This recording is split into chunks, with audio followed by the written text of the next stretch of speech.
శివాయ గురవే నమః. శ్రీ భద్రకాళి మాత్రే నమః. నేను మీ రుద్రోజు నాగరాజు.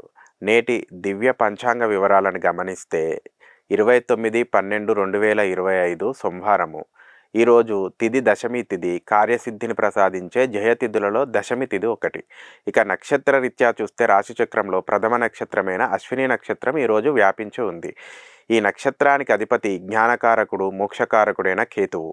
ముఖ్యంగా ఈరోజు శుభకార్యాలు తలపెట్టేవారు దుర్ముహూర్త సమయాలు తప్పక విస్మరించాలి. మధ్యాహ్నం 12:24 నుండి 1:12 వరకు, మరియు తిరిగి మధ్యాహ్నం 2:48 నుండి 3:36 వరకు దుర్ముహూర్తం ఉంది. ఈ సమయంలో ఎటువంటి ముఖ్య నిర్ణయాలు తీసుకోరాదు. ఇక గోచార రీత్యా ఈరోజు మిథున రాశి వారికి ఘాతవారంగా సూచిస్తుంది. కావున మిథున రాశి వారు ఈరోజు దూర ప్రయాణాలలో, వాదనలలో సంయమనం పాటించడం శ్రేయస్కరం. ఈశ్వరానుగ్రహం కోసం ఓం నమః శివాయ పంచాక్షరి మంత్రాన్ని జపించండి. శుభం భూయాత్.